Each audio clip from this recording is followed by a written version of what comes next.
ਹੱਸਣ ਖੇਡਣ ਮਨ ਕਾ ਚਾਓ। ਹਾਂਜੀ, 32ਵੀਂ ਵਾਰੀ ਗੱਲਾਂ ਉਮਰ ਬਾਰੇ ਵਡੇਪੇ ਬਾਰੇ ਚਾਲੂ ਰੱਖਦੇ ਹੋਏ ਏਜ ਐਂਡ ਏਜਿੰਗ ਦੀਆਂ ਕਨਵਰਸੇਸ਼ਨਸ ਕਿ ਜੇ ਅਸੀਂ ਇਟਰਨਲ ਲਾਈਫ ਲੈਣੀ ਹੈ, ਉਹ ਜਿਹੜੀ ਇਕੁਏਸ਼ਨ ਹਾਲੀ ਵੀ ਬੈਕਗਰਾਊਂਡ 'ਚ ਚੱਲ ਰਹੀ ਹੈ E=GMC², ਉਹਦੇ 'ਚ M ਵਾਲਾ ਜਿਹੜਾ ਹਿੱਸਾ ਹੈ ਮਿਲਿਊ, ਉਹਦੇ ਕਈ ਪੱਧਰ ਅਸੀਂ ਕਵਰ ਕਰ ਚੁੱਕੇ ਹਾਂ। ਉਹਦੇ ਵਿੱਚ ਹੀ ਚੱਲਦੇ ਚੱਲਦੇ ਹਰਮੈਟਿਕ ਵੇ ਆਫ ਲਾਈਫ ਦੀ ਗੱਲ ਹੋਈ ਹੈ। ਹਰਮੈਟਿਕ ਵੇ ਆਫ ਲਾਈਫ ਦੇ ਵਿੱਚ ਫਿਰ food, physical activity, social and mental engagement ਕਿਵੇਂ ਕਰਨ ਦੇ ਗੱਲਾਂ ਹੋ ਰਹੀਆਂ ਨੇ। ਸੋਸ਼ਲ ਐਂਡ ਮੈਂਟਲ ਇੰਗੇਜਮੈਂਟ ਦੇ ਵਿੱਚ ਅਸੀਂ ਸੁਸਾਇਟੀ 'ਚ ਕਿਵੇਂ ਵਿਚਰਨਾ ਵੈ, ਵਰਤਣਾ ਵੈ, ਉਹਦੇ ਬਾਰੇ ਫਿਰ ਟਰਸਟ ਦੀ ਗੱਲ ਪਿਛਲੇ 1-2 ਵਾਰੀ ਚੱਲੀ। ਉਹ ਟਰਸਟ ਬੜਾ ਜ਼ਰੂਰੀ ਇੱਕ ਲੋੜੀਂਦੀ ਚੀਜ਼ ਹੈ ਸਾਡੀ ਜ਼ਿੰਦਗੀ ਦੀ ਸੋਸ਼ਲ ਅਤੇ ਮੈਂਟਲ ਇੰਗੇਜਮੈਂਟ ਲਈ, ਅਤੇ ਜਿਹੜੀ ਸਾਡੀ ਸਿਹਤ ਲਈ, ਸਰੀਰਕ ਅਤੇ ਮਾਨਸਿਕ ਸਿਹਤ ਲਈ ਜ਼ਰੂਰੀ ਹੈ। ਹੁਣ ਟਰਸਟ ਦੀ ਗੱਲ ਜਿਹੜੀ ਇੱਕ ਰਿਲੇਸ਼ਨਸ਼ਿਪ ਦੇਖਿਆ ਗਿਆ ਸੋਸ਼ੀਓਲੋਜੀ ਦੇ ਵਿੱਚ ਕਿ ਜਿਹੜੇ ਦੇਸ਼ਾਂ ਦੇ ਵਿੱਚ ਮਨੁੱਖਾਂ ਦਾ ਇੱਕ ਦੂਜੇ ਉੱਤੇ ਬੜਾ ਘੱਟ ਟਰਸਟ ਹੁੰਦਾ ਹੈ, ਜਿਵੇਂ ਕਿ ਹਿੰਦੁਸਤਾਨ ਦੀ ਵੀ ਜੇ ਐਗਜ਼ਾਮਪਲ ਲੈ ਲਈਏ, ਉੱਥੇ ਆਮ ਤੌਰ 'ਤੇ ਇਹ ਦੇਖਿਆ ਗਿਆ ਹੈ ਕਿ ਜਿਹੜੇ ਵੀ ਉਹ ਬੜੇ ਕੰਪਲੈਕਸ ਕਾਰਨ ਨੇ ਕਿ ਉਹਨਾਂ ਦੇਸ਼ਾਂ ਦੇ ਵਿੱਚ ਫਿਰ ਕਿਸੇ ਇੱਕ ਐਬਸੋਲੂਟ ਅਥਾਰਟੀ ਦੇ ਉੱਤੇ ਟਰਸਟ ਦੀ ਭਾਵਨਾ ਕ੍ਰੀਏਟ ਹੋ ਗਈ ਹੁੰਦੀ ਹੈ ਜਾਂ ਕਰ ਦਿੱਤੀ ਗਈ ਹੁੰਦੀ ਹੈ। ਉਹ ਭਾਵੇਂ ਕੋਈ ਸਾਡਾ ਸੁਪਰੀਮ ਲੀਡਰ ਹੋਵੇ, ਹਾਂਜੀ, ਜਿਹੜਾ ਕਿ ਰੀਅਲ ਲਾਈਫ ਦਾ ਲੀਡਰ ਹੋਵੇ, ਜਾਂ ਕੋਈ ਸੁਪਰ ਨੈਚੁਰਲ ਕਿਸਮ ਦਾ ਹੋਵੇ ਜਿਹਦੇ ਉੱਤੇ ਤੁਸੀਂ ਟਰਸਟ ਐਬਸੋਲੂਟ ਕਰ ਸਕਦੇ ਹੋ। ਅਤੇ ਉਹ ਐਬਸੋਲੂਟ ਟਰਸਟ ਜਿਹੜਾ ਵੈ ਉਹਦੇ ਵਿੱਚ ਫਿਰ ਕੋਈ ਕਿੰਤੂ ਕਰਨ ਦੀ ਗੁੰਜਾਇਸ਼ ਨਹੀਂ। ਭਾਵੇਂ ਉਹ ਤੁਹਾਡਾ ਟਰਸਟ ਹਜ਼ਾਰਾਂ ਵਾਰੀ ਟੁੱਟੇ, ਹਜ਼ਾਰਾਂ ਵਾਰੀ ਤੁਹਾਡਾ ਉਹਦੇ ਤੋਂ ਟਰਸਟ ਖਰਾਬ ਹੋਵੇ, ਪਰ ਉਸ ਤੁਸੀਂ ਅਲਟੀਮੇਟ ਜਿਹਦੇ 'ਤੇ ਟਰਸਟ ਕਰਨ ਲਈ ਤੁਹਾਨੂੰ ਕਨਵਿੰਸ ਕਰ ਦਿੱਤਾ ਗਿਆ ਜਾਂ ਤੁਹਾਨੂੰ ਆਰਡਰ ਕਰ ਦਿੱਤਾ ਗਿਆ, ਜਿਹੜੀ ਵੀ ਸੁਸਾਇਟੀ ਵਿੱਚ ਰਹਿੰਦੇ ਹੋਵੋ, ਅਤੇ ਉਹਦੇ ਨਾਲ ਉਹ ਫਿਰ ਕੌਨਸੈਪਟ ਬਣ ਜਾਂਦਾ ਕਿ ਟਰਸਟ ਜਿਹੜਾ ਵਾ ਉਹ ਨਾਲ ਭਾਣਾ ਵੀ ਬੰਨਣਾ ਕਿ ਵੀ ਉਹ ਕਿਉਂਕਿ ਜੇ ਟਰਸਟ ਵਰਦੀ ਨਹੀਂ ਹੈ। ਪਰ ਇਹ ਚੀਜ਼ਾਂ ਇਹ 2 ਤਰ੍ਹਾਂ ਦੀਆਂ ਸੁਸਾਇਟੀਜ਼ ਵਿੱਚ ਦੇਖੀਆਂ ਗਈਆਂ ਕਿ ਜਿੱਥੇ ਅਤੇ ਤਾਂ ਹੀ ਫਿਰ ਮਨੁੱਖਾਂ ਦਾ ਆਪਸ ਵਿੱਚ ਟਰਸਟ ਨਹੀਂ ਰਹਿੰਦਾ।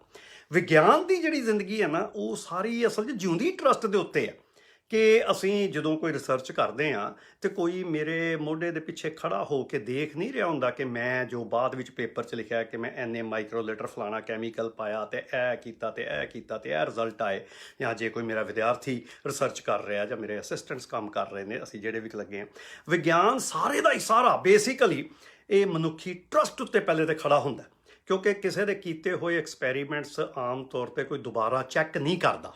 ਹਾਂਜੀ, ਜੇ ਮੈਨੂੰ ਵੀ ਮੇਰਾ ਵਿਦਿਆਰਥੀ ਆ ਕੇ ਕਹੇ ਜੀ ਇਹ ਜਿਹੜਾ ਤੁਸੀਂ ਪ੍ਰੋਜੈਕਟ ਅਸੀਂ ਚੱਲ ਰਹੇ ਹਾਂ, ਅੱਜ ਮੈਂ ਉੱਤੇ ਐਕਸਪੈਰੀਮੈਂਟ ਕੀਤਾ, ਮੈਂ ਉਹਦਾ ਡੇਟਾ ਤੇ ਦੇਖਾਂਗਾ ਕਿ ਤੇਰੇ ਰਿਜ਼ਲਟ ਕੀ ਆਏ, ਗਿਣਤੀਆਂ ਮਿਣਤੀਆਂ, ਪਰ ਉਹਨੇ ਕੀਤਾ ਠੀਕ ਹੈ ਕਿ ਡੇਟਾ ਮਨੋਂ ਘੜਿਆ, ਇਹਦੇ ਉੱਤੇ ਸ਼ੰਕਾ ਨਹੀਂ ਕੀਤੀ ਜਾਂਦੀ ਹੁੰਦੀ। ਇਹਦਾ ਮਤਲਬ ਇਹ ਨਹੀਂ ਕਿ ਵਿਗਿਆਨੀ ਜਿਹੜੇ ਨੇ ਬੜੇ ਟਰਸਟ ਵਰਦੀ ਹੁੰਦੇ ਨੇ ਇੱਕ ਦੂਜੇ ਦੇ ਉੱਤੇ, ਨਹੀਂ, ਉਹ ਫਿਰ ਸਮਾਜਿਕ ਜਿਹੜੇ ਬਾਕੀ ਕਾਰਨ ਨੇ ਉਹਨਾਂ ਕਰਕੇ ਜੋ ਇੱਕ ਤਰ੍ਹਾਂ ਦੇ ਸਕੈਂਡਲ ਵਿਗਿਆਨ ਦੇ ਵਿੱਚ ਵੀ ਆਉਂਦੇ ਨੇ ਕਿ ਬੜਾ ਝੂਠ ਬੋਲਿਆ ਜਾਂਦਾ ਹੈ, ਗਲਤ ਡੇਟਾ ਕ੍ਰੀਏਟ ਕੀਤਾ ਜਾਂਦਾ ਹੈ, ਗਲਤ ਇੰਟਰਪ੍ਰੀਟੇਸ਼ਨਸ ਦਿੱਤੀਆਂ ਜਾਂਦੀਆਂ। ਮੈਂ ਪਤਾ ਨਹੀਂ 5-7 ਲੈਕਚਰ ਪਹਿਲੇ ਗੱਲ ਕੀਤੀ ਵੀ ਸੀ, ਹਲਦੀ ਦੇ ਉੱਤੇ ਕੀਤੇ ਰਿਸਰਚ ਦੇ ਵਿੱਚ ਉਸ ਬੰਦੇ ਵੱਲੋਂ ਕਿੰਨੇ ਪੇਪਰ ਫਿਰ ਵਾਪਸ ਵਿਡਰਾਅ ਕਰਨੇ ਪਏ। ਉਹ ਵੱਖਰੇ ਟੈਂਪਟੇਸ਼ਨ ਸੁਸਾਇਟੀ ਦੀਆਂ ਚੱਲਦੀਆਂ, ਪਰ ਟਰਸਟ ਵਿਗਿਆਨ ਦੀ ਬੇਸਿਕ ਆਧਾਰ ਹੈ। ਸਿਰਫ ਫਾਇਦਾ ਵਿਗਿਆਨ 'ਚ ਇਹ ਹੈ ਕਿ ਸੂਨਰ ਔਰ ਲੇਟਰ ਕਦੇ ਨਾ ਕਦੇ ਉਹ ਜਿਹੜਾ ਟਰਸਟ ਜੇ ਭੰਗ ਕਰਕੇ ਕਿਸੇ ਗੱਲ ਦੀ ਕਲੇਮ ਕੀਤਾ ਹੋਵੇ, ਡੇਟਾ ਛੁਪਾਇਆ ਹੋਵੇ, ਅਤੇ ਉਹ ਨਿਕਲ ਆਉਂਦਾ ਅਤੇ ਉਹਦੀ ਫਿਰ ਕੀਮਤ ਆਮ ਤੌਰ 'ਤੇ ਵਿਗਿਆਨ ਦੇ ਵਿੱਚ ਕਾਫੀ ਵੱਡੀ ਦੇਣੀ ਪੈਂਦੀ, ਉਹ ਫਿਰ ਬੰਦਾ ਬਿਲਕੁਲ ਇਗਨੋਰ ਕਰ ਦਿੱਤਾ ਜਾਂਦਾ। ਸੋ ਟਰਸਟ ਦੀ ਗੱਲ ਜਿਹੜੀ ਹੈ ਸਾਡੇ ਆਪਣੇ ਸੋਸ਼ਲ ਅਤੇ ਮੈਂਟਲ ਲਾਈਫ ਦੀ ਸਿਹਤ ਲਈ ਬਹੁਤ ਹੀ ਜ਼ਰੂਰੀ ਹੈ ਅਤੇ ਕਿਸੇ ਵੀ ਡਿਵੈਲਪਮੈਂਟ ਲਈ ਜ਼ਰੂਰੀ ਹੈ। ਹੁਣ ਇਹਦੇ ਨਾਲ ਹੀ ਦੂਜਾ ਹੋਇਆ ਜੋ ਗੁਣ ਹੈਗਾ ਵਾ ਹਿਊਮਰ ਦਾ, ਹਾਂਜੀ, ਅਤੇ ਇਹ ਟਰਸਟ ਅਤੇ ਹਿਊਮਰ ਅਤੇ ਅਥਾਰਟੀ ਇਹ ਬੜੀਆਂ ਇਕੱਠੀਆਂ ਚੱਲਦੀਆਂ ਕਿ ਜਿਵੇਂ ਮੈਂ ਕੱਲ੍ਹ ਵੀ ਕਿਹਾ ਕਿ ਮੇਰੇ ਲਈ ਕੋਈ ਇਹੋ ਜਿਹਾ ਕੱਟ ਪੁਆਇੰਟ ਨਹੀਂ ਹੈ ਜਿਸ ਚੀਜ਼ ਦਾ ਹਿਊਮਰ ਨਹੀਂ ਕੀਤਾ ਜਾ ਸਕਦਾ। ਜੇ ਤੁਸੀਂ ਆਪਣਾ ਚੈੱਕ ਕਰਨਾ ਹੋਵੇ ਨਾ ਕਿ ਤੁਸੀਂ ਕਿੰਨੇ ਕੁ ਪੱਧਰ ਤੱਕ ਹਿਊਮਰ ਨੂੰ ਐਕਸੈਪਟ ਕਰਦੇ ਹੋ, ਉਹ ਫਿਰ ਇੱਕ 10 ਕੁ ਸਾਲ ਪੁਰਾਣੀ ਫਿਲਮ ਹੈਗੀ ਆ ਹਾਲੀਵੁੱਡ ਦੀ, ਉਹਦਾ ਨਾਂ ਅਰਿਸਟੋਕਰੈਟਸ। ਉਹਦੇ 'ਚ ਇੱਕੋ ਹੀ ਚੁਟਕਲਾ ਹੈ ਜਿਹੜਾ ਸਾਰੇ ਜਿਹੜੇ ਕਈ 25-30 ਪ੍ਰੋਫੈਸ਼ਨਲ ਸਟੈਂਡ ਅਪ ਕਮੇਡੀਅਨਸ ਨੇ ਜਾਂ ਉਹਨਾਂ ਦੇ ਫੇਮਸ ਕਮੇਡੀਅਨਸ ਨੇ ਇਸ ਸਮੇਂ ਪੱਛਮੀ ਦੇਸ਼ਾਂ ਦੇ, ਉਹ ਉਸੇ ਚੁਟਕਲੇ ਨੂੰ ਆਪਣੇ ਹਿਸਾਬ ਸਿਰ ਸੁਣਾ ਰਹੇ ਨੇ, ਇੱਕੋ ਹੀ ਚੁਟਕਲਾ। ਪਰ ਉਹ ਫਿਰ ਟੈਸਟ ਕਰਦਾ ਕਿ ਤੁਹਾਡੀ ਲਿਮਿਟ ਹਿਊਮਰ ਦੀ ਕਿੱਥੋਂ ਕੁ ਤੱਕ ਜਾਂਦੀ ਹੈ, ਕਿੰਨਾ ਕਿ ਤੁਸੀਂ ਚੁਣਦੇ ਹੋ। ਮੈਂ ਹੁਣ ਤੁਹਾਨੂੰ ਅੱਜ ਚੁਟਕਲੇ ਵਗੈਰਾ ਨਹੀਂ ਸੁਣਾ ਸਕਦਾ ਕਿਉਂਕਿ ਮੇਰੀ ਵੀ ਹਿੰਮਤ ਨਹੀਂ ਪੈਂਦੀ ਪਈ। ਪਿਛਲੇ ਕੁਝ ਸਾਲਾਂ ਤੋਂ ਇਹੋ ਜਿਹਾ ਵਾਤਾਵਰਣ ਬਣ ਚੁੱਕਾ ਕਿ ਕਿਸੇ ਦੇ ਨੱਕ ਦਾ ਵਾਲ ਤੇ ਕਿਸੇ ਦੇ ਸਵੈਟਰ ਦਾ ਧਾਗਾ ਤੇ ਕਿਸੇ ਦਾ ਕੁਝ ਹੋਰ ਉਹੀ ਉਹਨੂੰ ਅਪਸੈਟ ਕਰ ਦਿੰਦਾ। ਹਾਂਜੀ, ਤੇ ਤੁਹਾਨੂੰ ਵਕਤਾ ਪੈ ਜਾਂਦਾ ਕਿ ਤੂੰ ਉਹ ਤੇ ਹਿਊਮਰ ਕਿਉਂ ਕੀਤਾ, ਕਿਉਂਕਿ ਹਿਊਮਰ ਤੇ ਟਰਸਟ ਦਾ ਆਪਸ ਬੜਾ ਹੀ ਜ਼ਬਰਦਸਤ ਰਿਲੇਸ਼ਨਸ਼ਿਪ ਹੈ। ਤੇ ਜਿਹੜੇ ਬੰਦੇ ਹਿਊਮਰ ਨਹੀਂ ਨਾ ਸਹਿੰਦੇ, ਕਿਸੇ ਵੀ ਭਾਵੇਂ ਉਹਨਾਂ ਕੋਲ ਉਹਦੀ ਐਕਸਪਲੇਨੇਸ਼ਨ ਹੋਵੇ ਤੇ ਉਹ ਉੱਠ ਕੇ ਉਹ ਫਰਾਂਸ ਦੇ ਕਾਰਟੂਨ ਛਾਪਣ ਵਾਲੇ ਰਸਾਲੇ ਵਿੱਚ ਬੰਦਾ ਮਾਰ ਸਕਦੇ ਨੇ, ਜਾਂ ਡਨਮਾਰਕ ਦਾ ਇੱਕ ਕਾਰਟੂਨਿਸਟ ਕੋਰਟ ਵੈਸਟਰਗੋਆ ਨੇ ਜਦੋਂ ਅੱਜ ਤੋਂ 10-12 ਸਾਲ ਪਹਿਲੇ ਕੋਈ ਕਾਰਟੂਨ ਬਣਾਤਾ ਤੇ ਇੱਥੇ ਸਾਰੇ ਸੰਸਾਰ 'ਚ ਦੰਗੇ ਹੋਣੇ ਸ਼ੁਰੂ ਹੋ ਗਏ। ਉਹ ਹਾਲੀ ਵੀ ਵਿਚਾਰਾ ਜਿਹੜਾ ਸੀਕ੍ਰੇਟ ਸਰਵਿਸ ਦੇ ਪੈਰੇ ਥੱਲੇ ਹੀ ਰਹਿੰਦਾ ਵਾ। ਉਦੋਂ ਮੰਨ ਕੇ ਚੱਲ ਜਾਓ ਕਿ ਇਹ ਬੰਦਾ ਕਿਸੇ ਐਸੀ ਆਈਡੀਆਲੋਜੀ ਜਾਂ ਕਿਸੇ ਐਸੇ ਗਰੁੱਪ ਨਾਲ ਤਲਕ ਰੱਖਦਾ ਜਿਹਦਾ ਕੋਈ ਮਨੁੱਖਤਾ ਨਾਲ ਲੈਣਾ ਦੇਣਾ ਕੋਈ ਨਹੀਂ, ਉਹ ਆਪਣੇ ਤੇ ਆਪਣੇ ਸੌੜੇ ਵਿਚਾਰਾਂ ਦੇ ਵਿੱਚ ਚੱਲਦਾ ਤੇ ਉਹਦਾ ਕੋਈ ਸਿਹਤਮੰਦ ਮਾਨਸਿਕਤਾ ਦੀ ਨਿਸ਼ਾਨੀ ਨਹੀਂ ਹੈ। ਤੇ ਜੇ ਅਸੀਂ ਆਪਣੀ ਸਿਹਤਮੰਦ ਮਾਨਸਿਕਤਾ ਬਣਾਉਣੀ ਹੈ ਨਾ, ਤੇ ਫਿਰ ਜਿਹੜਾ ਇਹ ਟਰਸਟ ਤੇ ਹਿਊਮਰ ਨੂੰ ਇੱਕ ਦੂਜੇ 'ਚ ਸ਼ਾਮਲ ਕਰੋ। ਹੈਗੇ ਨੇ ਕੁਝ ਫਿਲਾਸਫਰ, ਹਾਰਵਰਡ ਯੂਨੀਵਰਸਿਟੀ ਦੇ 2 ਫਿਲਾਸਫਰਾਂ ਨੇ ਨਾ ਬੜੇ ਸਾਲ ਪਹਿਲੇ ਇੱਕ ਕਿਤਾਬ ਲਿਖੀ, ਪਲੇਟੋ ਐਂਡ ਪਲੈਟੀਪਸ ਵਾਕ ਇਨ ਟੂ ਦਾ ਬਾਰ। ਇਹਦੇ ਸਾਰੀ ਵੈਸਟਰਨ ਫਿਲਾਸਫੀ ਚੁਟਕਲਿਆਂ ਦੇ ਸਾਰੇ ਪੜ੍ਹਾਈ ਹੈ। ਇੱਕ ਤੋਂ ਇੱਕ ਚੁਟਕਲਾ ਜਿਹਦੇ ਵਿੱਚ ਬੜੇ ਕਈ ਵਾਰ ਦਿਮਾਗ ਵਰਤਣਾ ਪੈਂਦਾ। ਹਾਂਜੀ, ਇਸੇ ਕਿਤਾਬ ਤੋਂ ਮੇਰੇ ਖਿਆਲ 'ਚ ਮੈਂ ਜਦੋਂ ਗੱਲ ਕਰ ਰਿਹਾ ਸੀ ਇੱਕ ਵਾਰ ਹਿੰਦੁਸਤਾਨ 'ਚ ਸਾਡੇ ਬੜੇ ਪੰਜਾਬ ਦੇ ਫੇਮਸ ਮਨੋਵਿਗਿਆਨੀ ਸਨ ਜਸਵੰਤ ਸਿੰਘ ਨੇਕੀ ਜੀ, ਉਹਨਾਂ ਨੇ ਫਿਰ ਉਸ ਤੋਂ ਬਾਅਦ ਇੱਕ ਪੰਜਾਬੀ 'ਚ ਵੀ ਲਿਖਣ ਦੀ ਕੋਸ਼ਿਸ਼ ਕੀਤੀ ਕਿ ਚੁਟਕਲੇਬਾਜ਼ੀ ਵਿੱਚ ਗਿਆਨ ਕਿਵੇਂ ਪ੍ਰਾਪਤ ਹੁੰਦਾ। ਤੇ ਮੈਨੂੰ ਨਹੀਂ ਪਤਾ ਕਿ ਉਹ ਕਿੰਨੀ ਕੁ ਪਾਪੂਲਰ ਹੋਈ ਕਿਤਾਬ, ਪਰ ਇਹ ਕਿਤਾਬ ਪਲੇਟੋ ਵੀ ਜਿਹੜੀ ਕਰਨੀ ਹੈ ਹਿਊਮਰ ਦੇ ਥਰੂ ਗਿਆਨ ਦੀਆਂ ਗੱਲਾਂ, ਉਹਨਾਂ ਦੀ ਲੇਟੈਸਟ ਕਿਤਾਬ ਜਿਹੜੀ ਹੈ ਇੱਕ ਇਹ ਆਈ, ਆਈ ਥਿੰਕ ਦੇਅਰਫੋਰ ਆਈ ਡਰੋ। ਇਹਦੇ ਵਿੱਚੋਂ ਕਦੇ ਕਦੇ ਮੈਂ ਫੇਸਬੁੱਕ 'ਤੇ ਨਾ ਕੁਝ ਆਪਣੀ ਪਸੰਦ ਦੇ ਚੁਟਕਲੇ ਕੀ ਕਾਰਟੂਨ ਪਾਏ ਨੇ ਜਿਹੜੇ ਮੇਰੇ ਲਈ ਹਾਈਐਸਟ ਲੈਵਲ ਦਾ ਉਹ ਹਿਊਮਰ ਹੈ।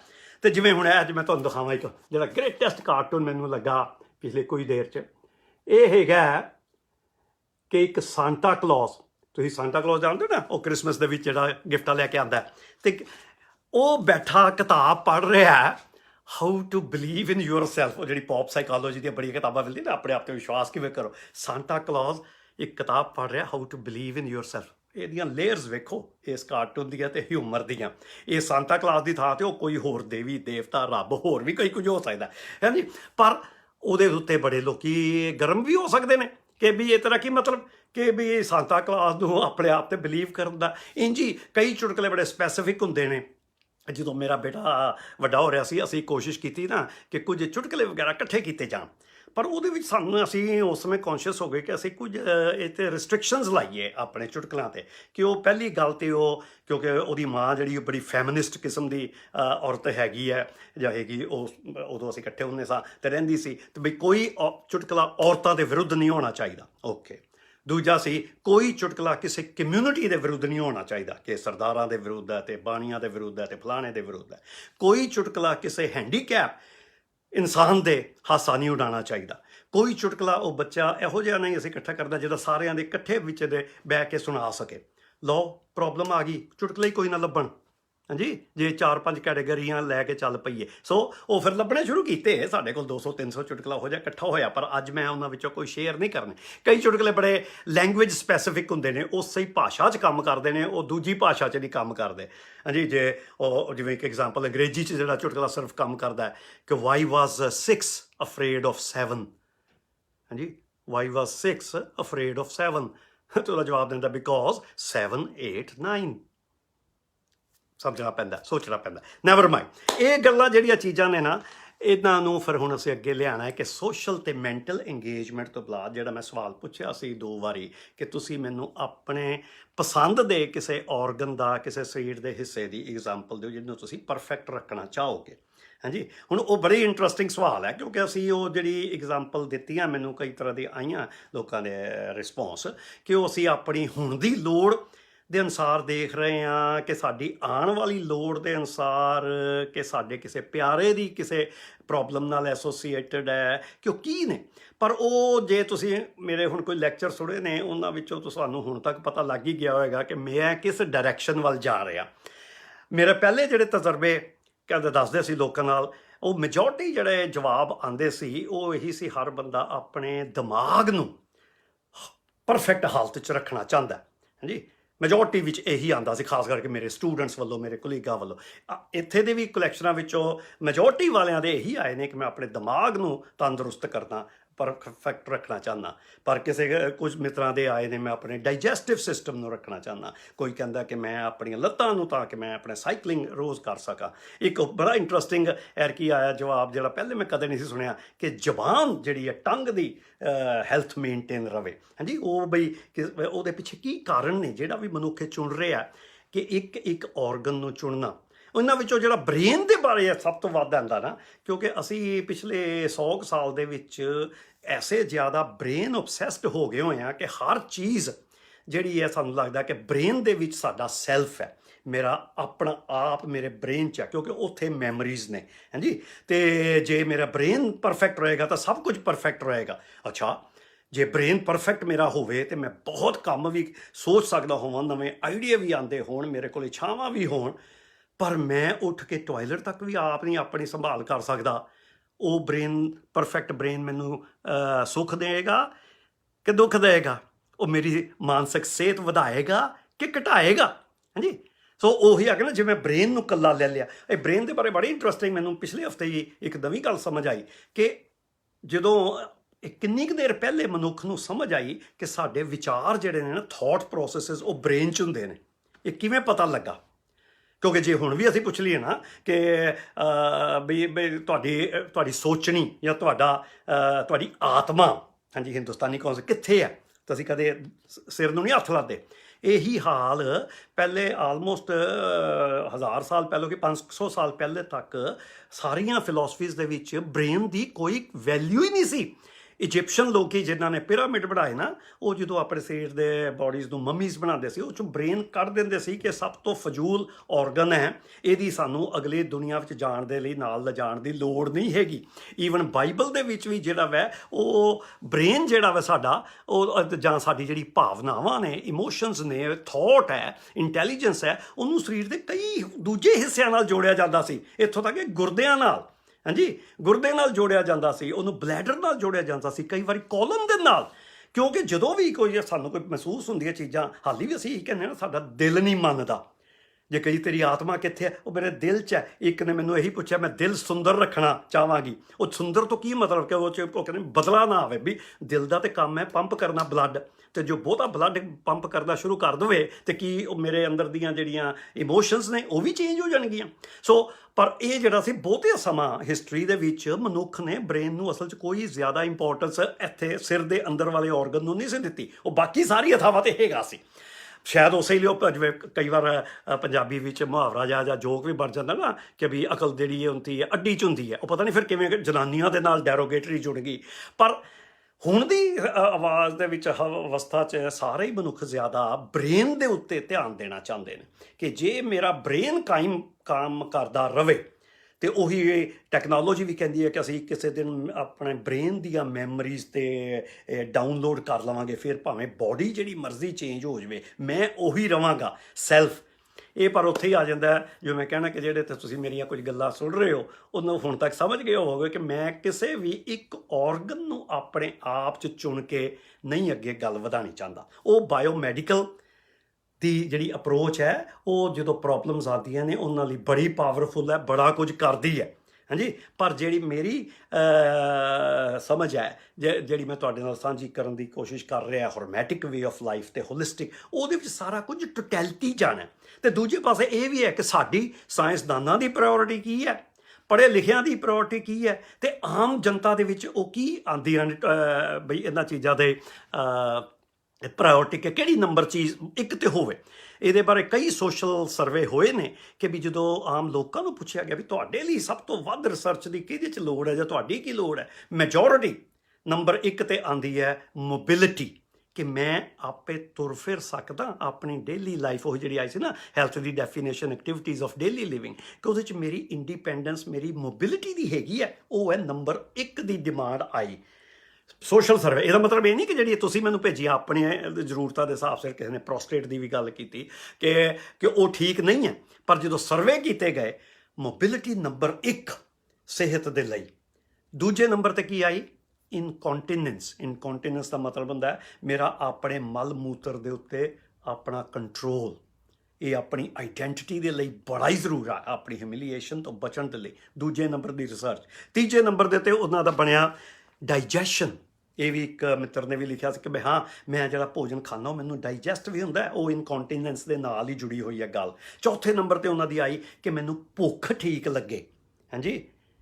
ਪੰਜਵੇਂ ਤੇ ਆਈ ਮੈਨੂੰ ਸਮੈਲ ਆਵੇ। ਭੁੱਖ ਤੇ ਸਮੈਲ, ਸੁੰਘਣ ਇਕੱਠੀਆਂ ਚੱਲਦੀਆਂ ਕਿ ਜੇ ਸੁੰਘਣ ਸ਼ਕਤੀ ਚਲੀ ਜਾਵੇ ਤੇ ਉਹਦੇ ਨਾਲ ਭੋਜਨ ਵੀ ਨਹੀਂ ਤੁਹਾਡੇ ਕੋਲੋਂ ਖਾਧਾ ਜਾਂਦਾ, ਉਹਦੇ ਨਾਲ ਜੇ ਭੋਜਨ ਘੱਟ ਖਾਧਾ ਹੈ ਤੇ ਤੁਹਾਡੀ ਬੋਡੀ ਉਂਝ ਵੀਕ ਹੋ ਰਹੀ ਹੈ। ਫਿਰ ਆਉਂਦੀ ਹੈ ਆਪਣਾ ਮੇਰੀ ਅੱਖਾਂ ਦੀ ਜੋਤ, ਮੈਨੂੰ ਦਿਸਦਾ ਰਵੇ। ਬ੍ਰੇਨ ਵੀ ਆਉਂਦਾ 7ਵੇਂ 8ਵੇਂ ਨੰਬਰ ਤੇ ਆਉਂਦਾ, ਪਰ ਅਸੀਂ ਸਾਰਾ ਕੁਝ ਬ੍ਰੇਨ ਦੇ ਉੱਤੇ ਲਾਇਆ। ਉਹਦੇ ਨਾਲ ਹੀ ਇਹ ਜਿਹੜਾ ਵਾ ਨਾ ਏਜੰਡਾ, ਇਹ ਸਾਇੰਸਦਾਨਾਂ ਦਾ। ਸਾਰੇ ਪੈਸੇ ਜਿਹੜੇ ਨੇ ਉਹ ਬ੍ਰੇਨ ਰਿਸਰਚ ਉੱਤੇ ਜਿੰਨੇ ਜ਼ਿਆਦਾ ਲਾਏ ਜਾਂਦੇ ਨੇ, ਉਹਦੇ ਰਿਜ਼ਲਟ ਸਗੋਂ ਉਹਦੇ ਪ੍ਰਪੋਰਸ਼ਨ 'ਚ ਬੜੇ ਘੱਟ ਆ ਰਹੇ ਨੇ। ਕੋਈ ਅਲਜ਼ਾਈਮਰ ਦਾ ਨਹੀਂ ਰਿਜ਼ਲਟ ਆ ਰਿਹਾ, ਮੈਂ ਅੱਗੇ ਵੀ ਗੱਲ ਕਰ ਚੁੱਕਾ, 50 ਤੋਂ ਵੱਧ ਟਰਾਇਲ ਫੇਲ ਹੋ ਚੁੱਕੇ ਨੇ।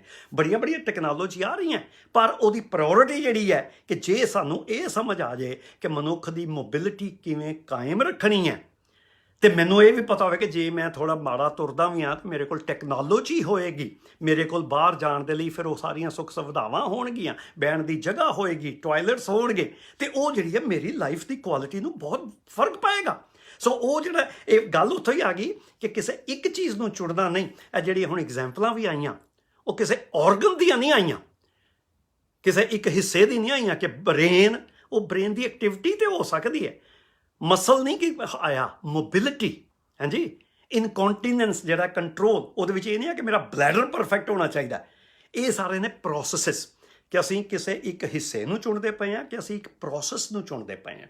ਤੇ ਉਹੀ ਫਰਕ ਆਉਂਦਾ ਮਸ਼ੀਨ ਤੇ ਲਿਵਿੰਗ ਸਿਸਟਮ 'ਚ। ਮਸ਼ੀਨ ਜਿਹੜੀ ਹੈ ਉਹ ਕੱਲੇ ਕੱਲੇ ਹਿੱਸੇ ਦੀ ਗੱਲ ਕਰਦੀ ਹੈ ਕਿ ਉਹਦਾ ਇਹ ਹਿੱਸਾ ਜੇ ਪਰਫੈਕਟ ਹੋ ਜਾਵੇ ਨਾ ਤੇ ਇਹ ਮੇਰਾ ਜ਼ਿਆਦਾ ਵਧੀਆ ਚੱਲੇਗਾ। ਉਹ ਜਿਵੇਂ ਫੋਰਡ ਕਾਰ ਬਾਰੇ ਕਿਹਾ ਜਾਂਦਾ ਕਿ ਫੋਰਡ ਨੇ ਜਦੋਂ ਆਪਣੀ ਕਾਰ ਦੇ ਦੇਖਿਆ ਕਿ ਅਸੀਂ ਕਾਰ ਕਿੰਨੇ ਕੁ ਸਾਲ ਤੱਕ ਚਲਾਉਣੀ ਹੈ ਤੇ ਉਹਦੇ 'ਚ ਕਿਹੜੇ ਨੇ ਹਿੱਸੇ ਜਿਹੜੇ ਕਿ ਬਹੁਤ ਹੀ ਜ਼ਿਆਦਾ ਲੰਬੀ ਉਮਰ ਉਹਨਾਂ ਦੀ ਹੋ ਸਕਦੀ ਹੈ, ਖਰਾਬ ਹੋ ਜਾਵੇ ਕਾਰ, ਉਹਨੇ ਕਿਹਾ ਉਹਨਾਂ ਉੱਤੇ ਥੋੜ੍ਹਾ ਘਟਾ ਲਓ, ਪੈਸੇ ਬਚਾ ਲਓ, ਦੂਜੇ ਰੱਖੋ। ਹਾਂਜੀ। ਉਹ ਕਿਉਂਕਿ ਕੱਲੇ ਕੱਲੇ ਹਿੱਸੇ ਨੂੰ ਤੁਸੀਂ ਕਰ ਸਕਦੇ ਹੋ, ਪਰ ਇਹ ਸਰੀਰ ਦੇ ਵਿੱਚ ਜਦ ਤੱਕ ਅਸੀਂ ਟੋਟੈਲਿਟੀ 'ਚ ਨਹੀਂ ਨਾ ਸੋਚਦੇ, ਜਦ ਤੱਕ ਅਸੀਂ ਹੋਲਿਸਟਿਕ ਤਰੀਕੇ ਨਾਲ ਨਹੀਂ ਨਾ ਸੋਚਦੇ, ਨਾ ਤੇ ਉਹਦੇ ਵਿੱਚ ਮਾਨਸਿਕ ਦੀ ਤੇ ਜੋ ਕਹਿੰਦਾ ਸਿਗਨੀਫਿਕੈਂਸ ਉਹਨੂੰ ਘਟਾ ਕੇ ਦੇਖਿਆ ਜਾ ਹੀ ਨਹੀਂ ਸਕਦਾ ਨਾ ਕਿ ਉਹਦਾ ਕਿਵੇਂ ਫਰਕ ਪੈਂਦਾ। ਤੇ ਮਾਨਸਿਕ, ਸੋਸ਼ੀਓਲੋਜੀਕਲ ਤੇ ਬਾਇਓਲੋਜੀਕਲ, ਇਹ ਤਿੰਨੇ ਚੀਜ਼ਾਂ ਇਕੱਠੀਆਂ ਜਿਵੇਂ ਚੱਲਦੀਆਂ, ਇਹਨਾਂ ਦੇ ਨਾਲ ਫਿਰ ਸਾਨੂੰ ਆਪਣਾ এনवायरमेंट ਮਿਲਿਊ ਨੂੰ ਪਰਫੈਕਟ ਕਰਨ ਦੇ ਲਈ ਕੁਝ ਕੋਸ਼ਿਸ਼ਾਂ ਕੀਤੀਆਂ ਜਾ ਸਕਦੀਆਂ ਹਨ।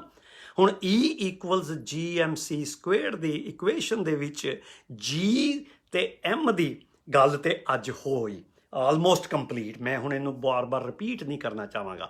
ਕੱਲ੍ਹ ਸ਼ਾਇਦ ਫਿਰ ਅਸੀਂ ਗੱਲ ਕਰਦੇ ਹਾਂ ਜਿਹੜਾ ਤੀਜਾ ਫੈਕਟਰ ਹੈ C, ਉਹਦੀ ਕੱਲ੍ਹ ਹੀ, ਪਰ ਕੱਲ੍ਹ ਦੀ ਗੱਲ ਦਾ ਇੱਕ ਹਿੰਟ ਮੈਂ ਜ਼ਰੂਰ ਦੇ ਦਾਂਗਾ। ਕੱਲ੍ਹ ਦੀ ਸਾਡੀ ਗੱਲ ਦੀ ਸ਼ੁਰੂਆਤ ਹੋਏਗੀ ਜਿਹੜਾ ਮੇਰਾ ਲਾਈਫ ਦਾ ਪ੍ਰਿੰਸੀਪਲ ਕਾਫੀ ਸਾਲਾਂ ਤੋਂ ਚੱਲ ਰਿਹਾ ਜ਼ਿੰਦਗੀ ਜਿਉਣ ਦਾ, ਉਹਨੂੰ ਮੈਂ ਕਹਿੰਦਾ ਟਰੈਵਲ ਲਾਈਟ। ਉਹ ਕੀ ਹੁੰਦਾ ਟਰੈਵਲ ਲਾਈਟ, ਇਹ ਫਿਰ ਤੁਹਾਡੀ ਥੋੜ੍ਹੀ ਜਿਹੀ ਦਿਲਚਸਪੀ ਕਾਇਮ ਰੱਖਣ ਲਈ ਮੈਂ ਹੁਣੇ ਨਹੀਂ ਦੱਸਦਾ। ਕੱਲ ਫਿਰ ਮਿਲੋਗੇ। ओके, आज की मुलाकात बस इतनी।